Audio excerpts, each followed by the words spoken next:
Hello, hello, guys. Welcome. Happy Tuesday night to you. This is kind of an impromptu video this evening. Very, very good news. We just got a little while ago today out of the Senate. Guess what's resurrected? The Parental Rights Bill, the wonderful bill that Senator Lee out of the Education Committee put up last year that the House didn't get to take up because they thought it would be vetoed by Cooper. And they're probably right. But I'm going to go over the bill with you live. This is the first time I'm really getting a full read through on this bill, but I believe it's going to contain some of the things that were in the previous bill last year, which is, giving parents the right and the discretion to control what their kids learn in the classroom. So let's go over this. Child, blah, blah, blah. Okay. So the parent has the right to the following. And really, I think this is just a recitation of what the Constitution already provides for here in the state: to direct the education, to access all of the, educational files. And here's the thing, number 5, section 5, read this, guys: to make healthcare decisions for his or her child unless otherwise provided by law. Okay.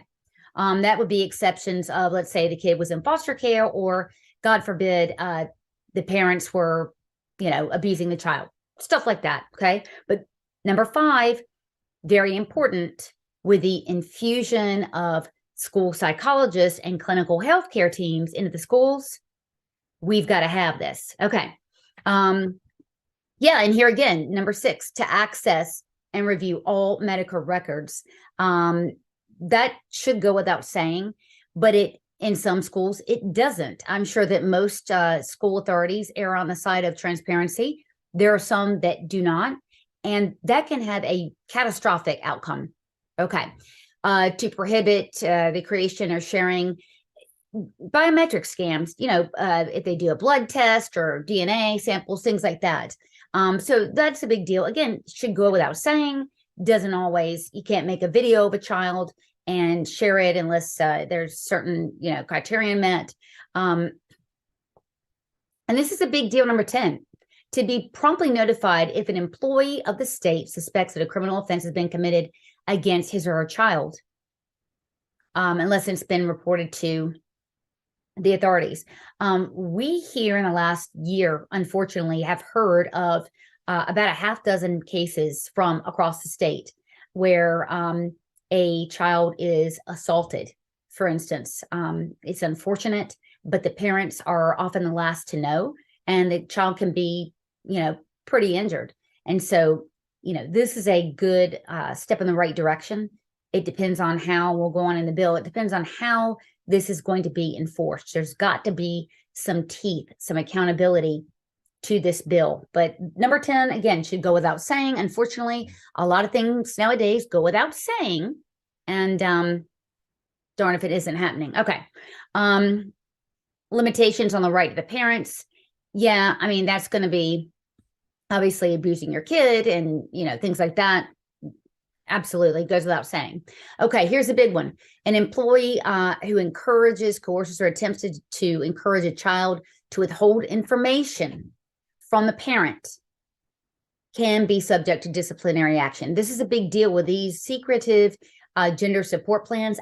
I don't know if that is put into the target of this bill or not, but it certainly seems that way, where a guidance counselor, I'm just giving you a what if, goes and says to the kid, we're going to have this, our little secret. You can change your air quote gender.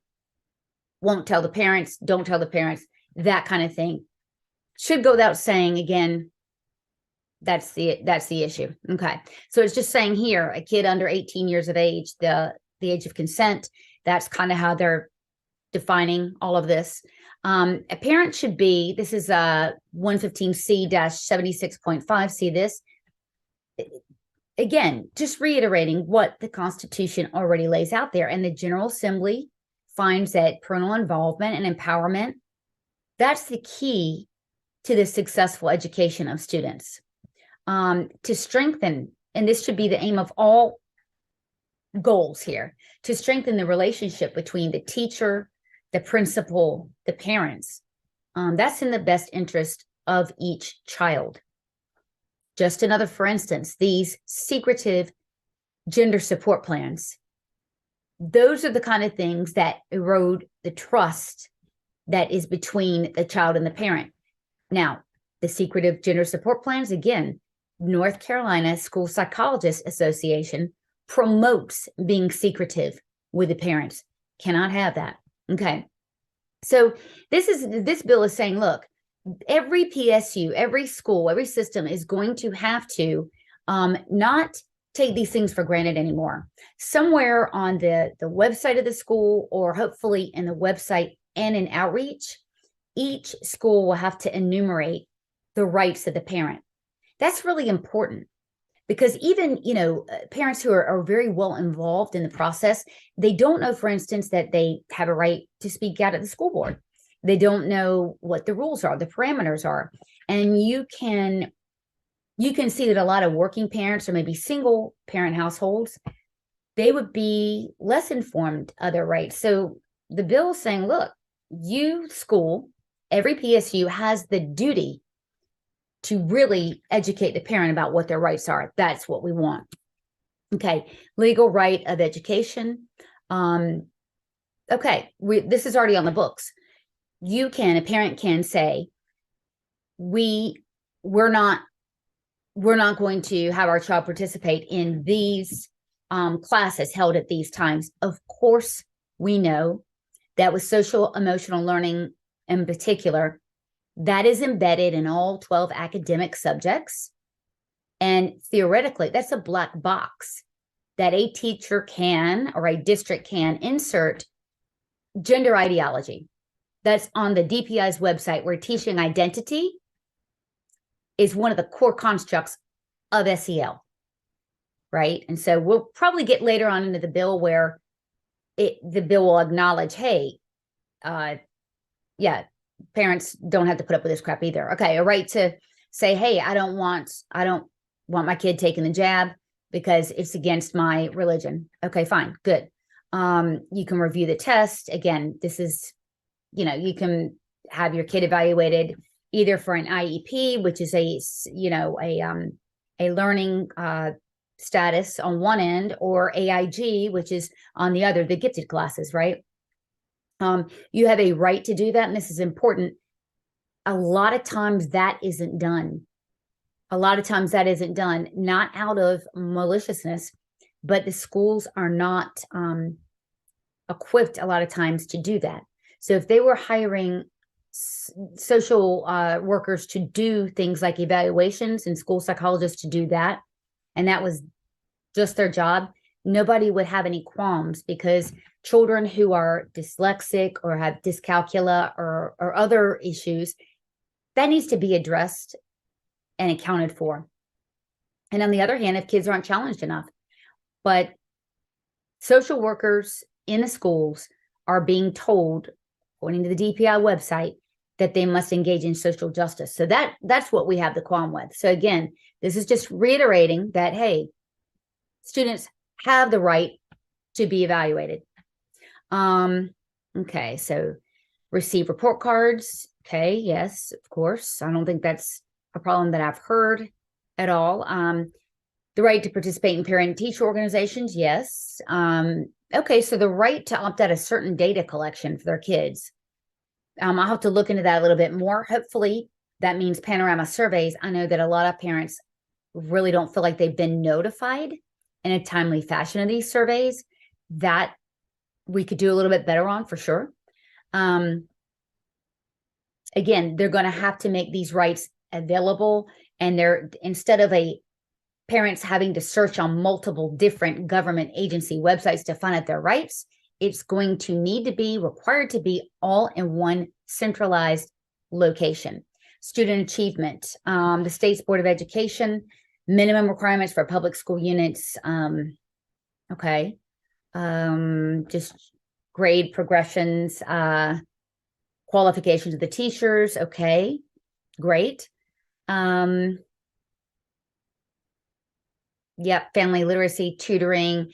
These are the services available for parents. Again, we have always argued that needs to be made clearer when those services are available in a district.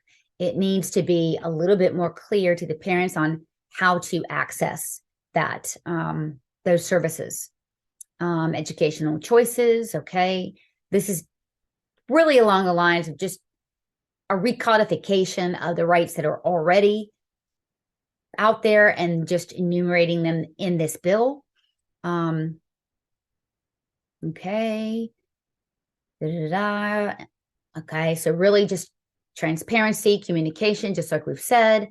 Parental involvement. This is wonderful. So policies that would enhance parents' ability to, if they wanted to, of course, partner with the schools. Community services, that's fine. Parenting classes, if parents so choose. Again, erring on the side of bringing parents into the fold rather than icing them out. Whether or not that's the intent, we don't know, but just making that abundantly clear. Look, what we're talking about here in this bill will enhance the trust that's between, again, the principal, the teachers, the support staff, and the parents. Once parents feel like they're a welcome part of the equation, the trust issue that's been bubbling over for the last 2 years, hopefully that's going to start to resolve itself. And I think that this part of the bill that we're seeing now is trying to enhance that, trying to make that happen. Okay, establish a means for parents to object to textbooks and supplementary instructional materials consistent with the requirements of, and we'll have a full report tomorrow, but that makes sense. This is a big deal. We know this is Section 5. Look, establish a process for parents to review materials for and consent to or withhold for reproductive health and safety education programs consistent with the requirements. Look, if you're going to have, or a school is going to have, in math, for instance, where they're going to be teaching about gender identity, and don't laugh because it's happening. Parents should know well ahead of that, hey, next month, we're going to be teaching algebra and gender identity, right? Don't just stick it in the social emotional learning. Let parents know, bring them into the fold. Timelines. Okay. Let's see. 10 days. Okay. So in other words, if you ask, hey, Mr. Brown, can you give me a schedule when you're going to be teaching this? It looks to me that that's going to be 10 days and no later than 20.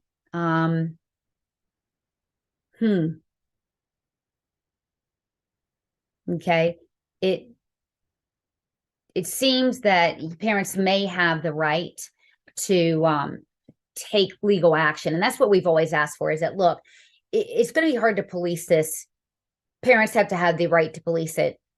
And to do that, you're going to need something with teeth. And that means, as a last resort, parents are going to have the right to sue. I mean, yeah, they're just going to have the right to hold schools accountable as a means of last resort. Okay, here we go. Mental health. All right. At the beginning of school year, and this is, I believe, part of Keith Kidwell's bill. He also wrote an excellent bill and issued it last session. And this is part of that. Every healthcare service is offered at the child's school. You have to consent first. I'm going to tell you guys this, and I want you to tell 10 of your friends. In North Carolina, the age of consent is 0 for mental health services. That means, figuratively, a kid could be 5 years old and consent to his or her own therapy for ADD. California, by means of comparison, 12 years old. And almost everywhere in the country, but the mean age is 16. North Carolina, it is 0. We have to have either the statutes have to change, or this bill has to pass. Ideally, both of them, right? Okay, so every healthcare service, you're going to have to opt into it. Okay,